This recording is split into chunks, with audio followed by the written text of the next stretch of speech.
8월 23일 주일을 맞이하여 제목은 하나님의 말씀을 청종하라이며 성경은 신명기 28장 2절로 6절 말씀, 15절로 19절 말씀으로 하나님의 말씀을 대연하도록 하겠습니다. 먼저 하나님의 말씀을 봉독합니다. 2절부터입니다. 내가 내 하나님 여호와의 말씀을 청종하면 이 모든 복이 내게 임하며 내게 이르리니 성읍에서도 복을 받고 들에서도 복을 받을 것이며 내 몸의 자녀와 내 토지의 소산과 내 짐승의 새끼와 소와 양의 새끼가 복을 받을 것이며 내 광주리와 떡 반죽 그릇이 복을 받을 것이며 내가 들어와도 복을 받고 나가도 복을 받을 것이니라. 15절부터입니다.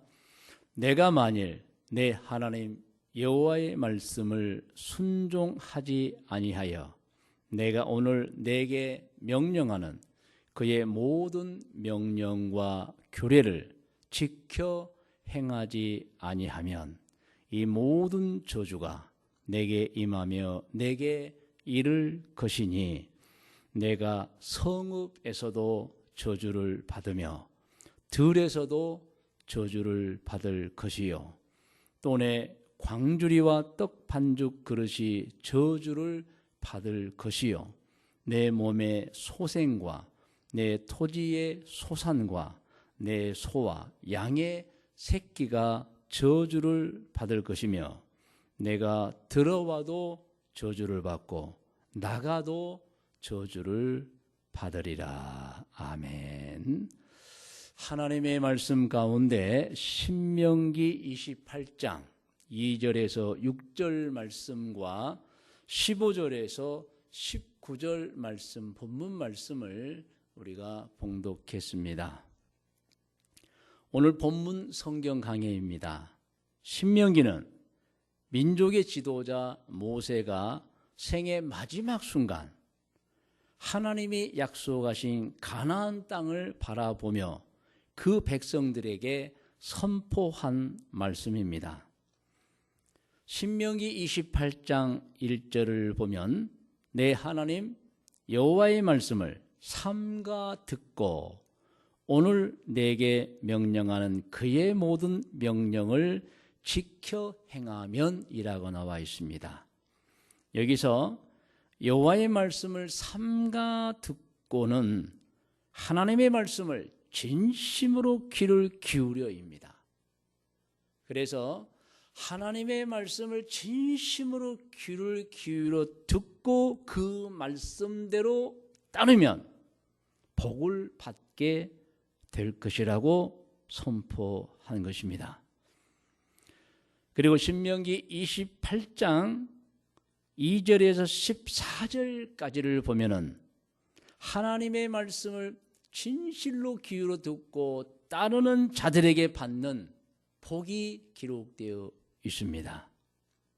하나님께서 신명기 2장 28장 2절로 14절까지에 하나님의 말씀을 잘 기울여 듣고 따르는 자에게 주는 복을 기록해 놓으신 것입니다. 그러나 신명기 28장 15절에서 68절까지를 보면 그 백성들이 하나님의 말씀을 제대로 듣지도 않고 따르지도 아니할 때 받는 벌이 나와 있습니다.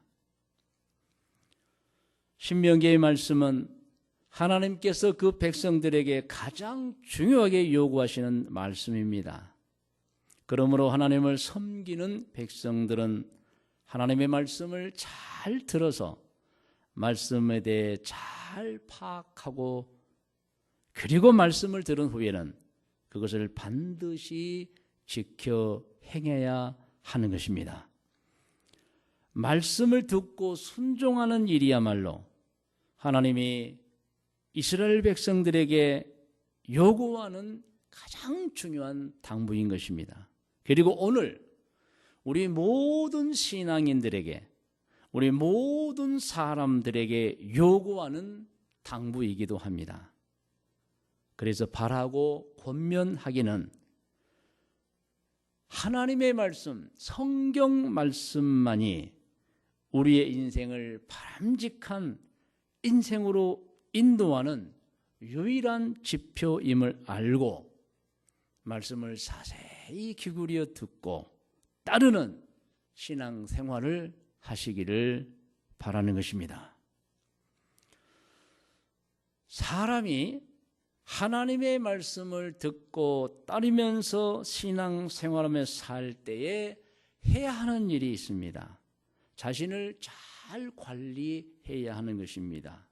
첫째로는 자신의 성품을 잘 관리해야 합니다. 사람이 좋은 성품을 가지면 하나님도 복을 주시며 모든 사람들도 좋아합니다. 특히 가장 가까운 곳에 있는 사람들이 제일 좋아합니다. 그러므로 항상 좋은 성품을 가지도록 우리 자신을 잘 관리해야 합니다. 우리가 두 번째로 잘 관리해야 하는 것이 영성 관리입니다. 우리는 영성 관리를 잘해야 합니다. 영성 관리는 언제나 신앙생활을 바르게 잘하는 것을 말합니다. 그러니까 변함없이 언제나 신앙생활을 바르게 하고 잘하는 것이 영성 관리를 잘하는 것이라는 말씀입니다.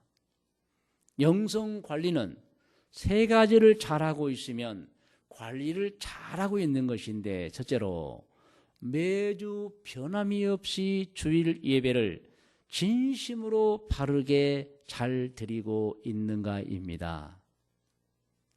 잘 드리고 있다면 영성 관리를 잘하고 있는 것입니다. 그런데 주일 예배를 소홀히 하거나 잘 드리지 못하고 있다면 그것은 영성 관리를 잘못하고 있는 것입니다.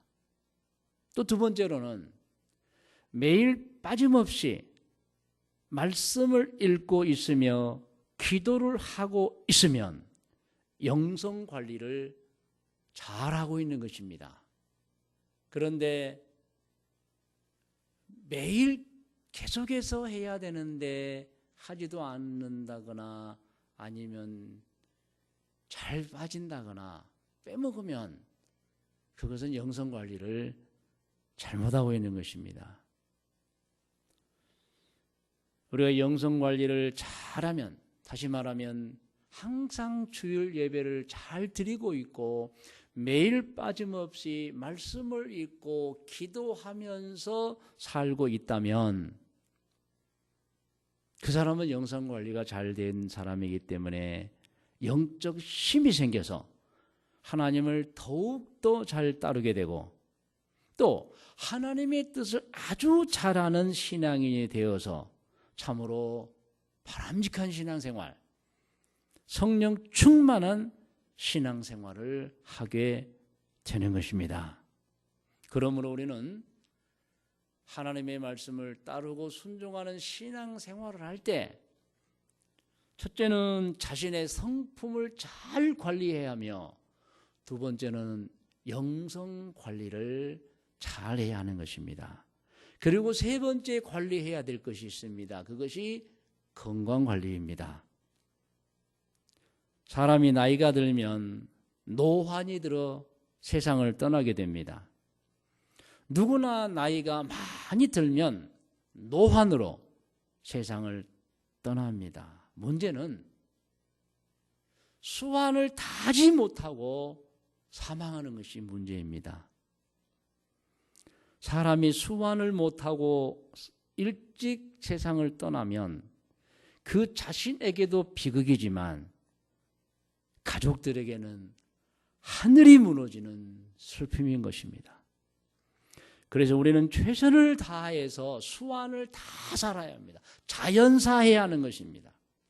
자연사는 이제는 나이가 많이 들어서 스스로 기운이 사라져서 어느 날 자리에 눕게 되어 사망, 세상을 떠나게 되는 것이 자연사입니다. 이러한 장례를 우리는 호상이라고도 합니다. 복을 누리며 별다른 병치레 없이 오래 산 사람의 죽음을 호상, 기쁠호해서 호상이라고 하는 것입니다. 우리는 한평생을 복을 누리며 별다른 병치레 없이 오래 살다가 세상을 떠나야 합니다.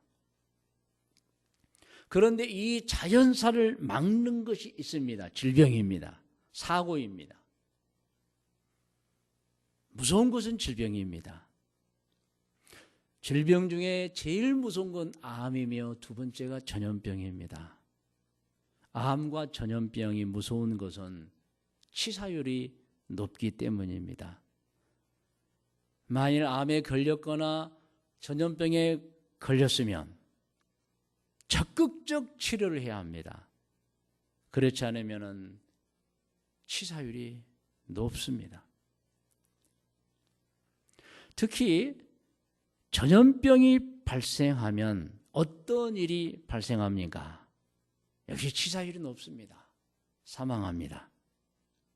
그래서 사망을 피하기 위해서 모든 사회가 멈추는 겁니다. 옛날에도 전염병이 발생하면 그 지역, 그 마을에서는 사람이 밖으로 나오지를 못했습니다. 전염병 환자가 발생한 지역이나 마을은 완전히 폐쇄하고 고립시켰습니다. 왜? 그 전염병이 밖으로 더 확산되지 않도록 하기 위해서였습니다.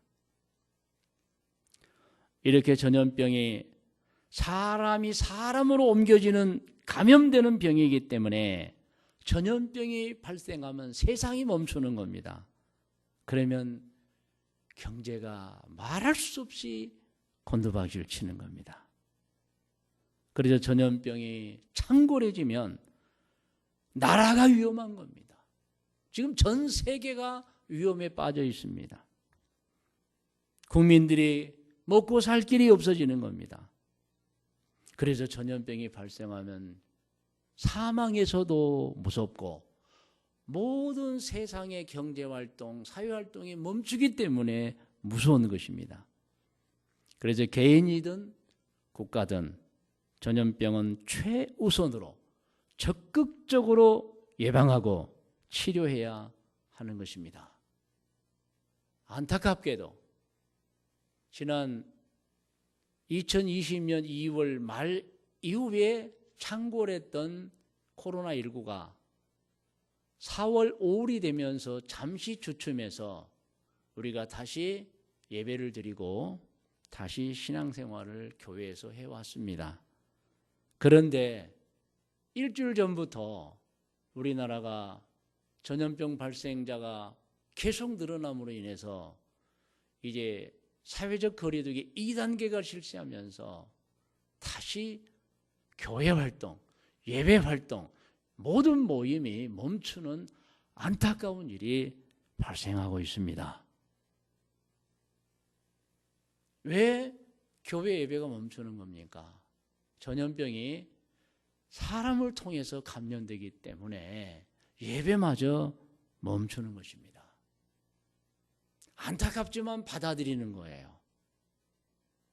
예배 물론 소중합니다. 그런데 사람의 생명도 너무 소중합니다. 우리 하나님 아마 잘 알고 계실 줄 저는 믿습니다. 여러분, 전염병이 얼마나 무서운 것인가는 역대 전염병의 사망자 수가 그것을 말해주고 있습니다. 예수님 오시기 전, 즉 기원전 4세기에 그리스의 전염병이 창궐했습니다. 그런데 그 전염병으로 당시 인구의 40%가 죽었습니다. 예수님 탄생하신 후인 기원 후 3세기경에 로마의 전염병이 창궐했습니다. 그때 기록에 의하면 500만 명이 사망했다고 하는 것입니다. 그리고 당시의 황제인 아우렐리우스도 그 전염병으로 사망했다는 것입니다. 여러분, 전염병은 눈이 없어요. 그래서 사람을 알아보질 않습니다. 황제건 가난한 자건 낮은 자건 높은 자건 전염병에 막 걸리는 것입니다. 그리고 또 300년이 지난 7세기경에 또 로마에서 전염병이 발생했는데 인구 절반이 사망했습니다. 그리고 14세기 유럽 인구가 2억 명일 때 또 전염병인 흑사병, 패스트가 대유행해서 유럽 인구의 3분의 1인 7,500만 명 이상이 사망했습니다. 2억의 인구 중에 전염병으로 7,500만 명 이상이 사망한 겁니다. 이렇게 전염병이 무섭습니다. 우리의 기억으로는 최근에 전염병이 발생하고 있는데 메르스, 사스입니다.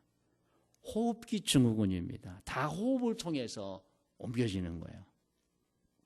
물론 우리나라는 잘 예방했습니다. 그래서 메르스라는 중동 호흡기 증후군은 치사율이 40%입니다.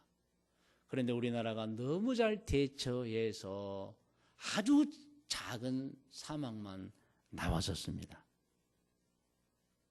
그런데 이번에 코로나19는 점점 심각해지고 있습니다. 여러분, 사스나 메르스나 코로나19는 바이러스로 인한 전염병입니다. 전염병은 크게 바이러스로 인한 전염병, 세균 즉 박테리아로 인한 전염병, 그리고 곰팡이로 인한 전염병, 주로 이 세 가지가 주범이고 이 세 가지의 병원체가 전염병을 일으킵니다. 바이러스로 인한 전염병은 주로 호흡기를 통해 감염되는데 여러분, 과거에는 천연두가 있었습니다.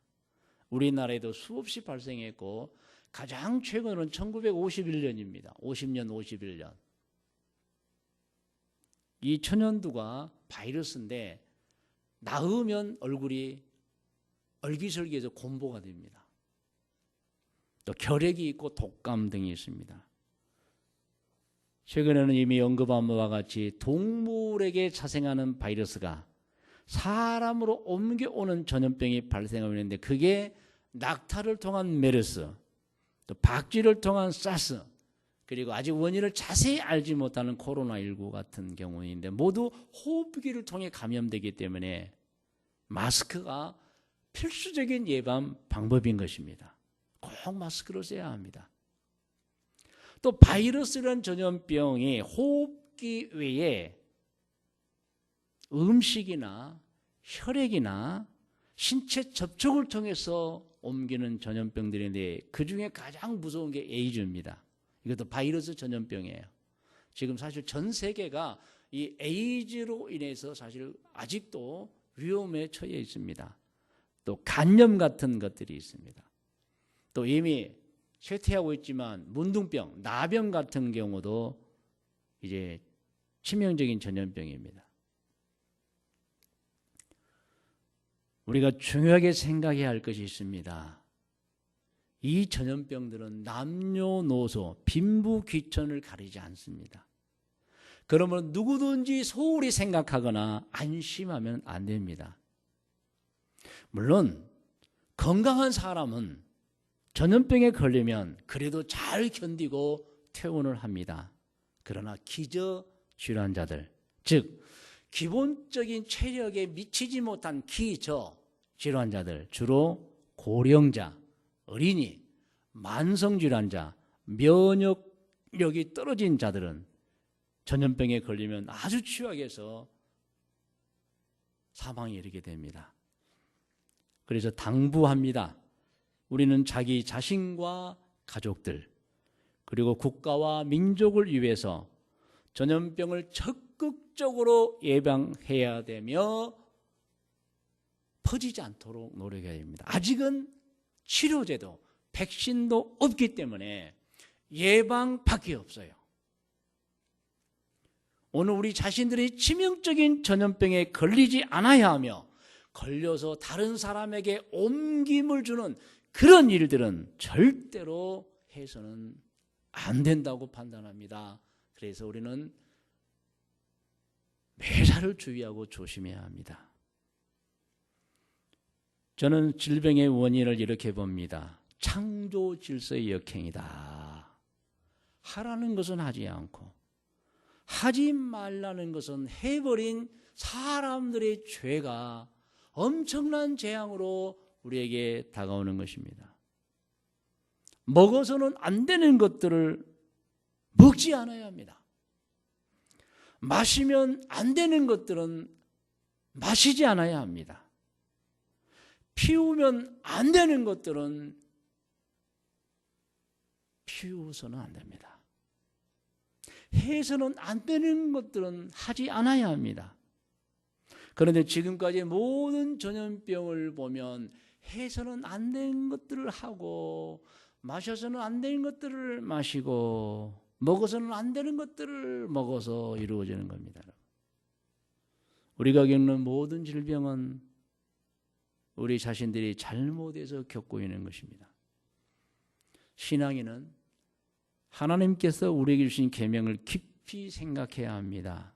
성경에는 수많은 하라와 하지 말라는 계명이 있습니다. 구약에는 창세기, 출애굽기, 레위기에 계명이 많이 나와 있습니다. 물론 신명기에는 창세기, 출애굽기, 레위기, 민수기를 압축해서 계명을 기록하고 있습니다. 신약 성경에는 마태복음, 마가복음, 누가복음, 요한복음, 특별히 사도행전에도 있고 로마서도 있고, 사실 성경 다 모든 책이 다 계명이지만 특별히 유념해야 되는 것은 로마서와 히브리서입니다. 신약 성경의 율법서들인 것입니다.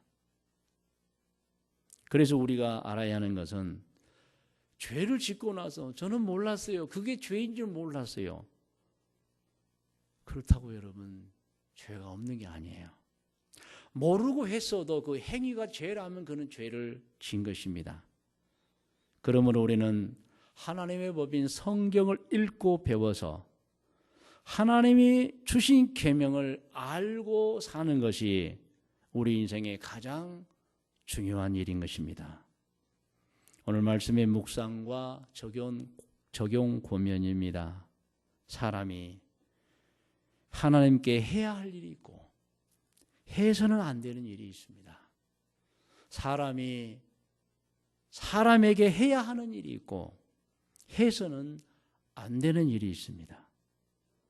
사람이 동물에게도 해야 하는 일이 있고 해서는 안 되는 일이 있습니다.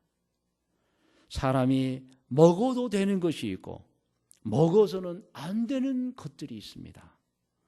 사람이 몸속으로 들여도 되는 것이 있고 절대 들여서는 안 되는 것들이 구별되어 있습니다.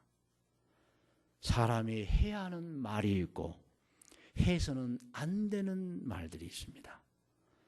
사람이 취할 행동이 있고 취해서는 안 되는 행동이 있습니다. 신앙인은 이렇게 해야 하는 일과 해서는 안 되는 일을 알고 구분해서 해야 되는 일은 열심히 해야 하지만 해서는 안 되는 일들은 절대 하지 않고 살아야 합니다. 그렇게 사는 것이 신앙생활이고 잘 사는 것이고 행복하게 사는 것입니다.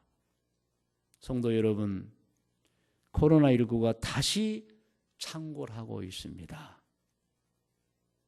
우리가 예방을 소홀히 한 것 같습니다. 이 코로나19가 창궐하면 많은 사람이 또 세상을 떠나게 되고 경제는 더 추락될 것입니다. 무서운 전염병입니다. 일상생활이 파탄이 되고 있습니다. 앞으로 2주 동안 우리 모두가 강력한 거리 두기를 실시해서 다시 활력을 되찾는 우리나라가 되기를 소원합니다. 전 세계가 다시 이전의 생활로 돌아가기를 기도합니다. 비록 가정에서 각자가 주일 예배를 드리더라도 영성 관리를 잘해서 더욱더 영적으로 성장하는 성령 충만한 성도들이 되시기를 축원합니다. 코로나19로부터 안전하게 보내시기를 축원합니다.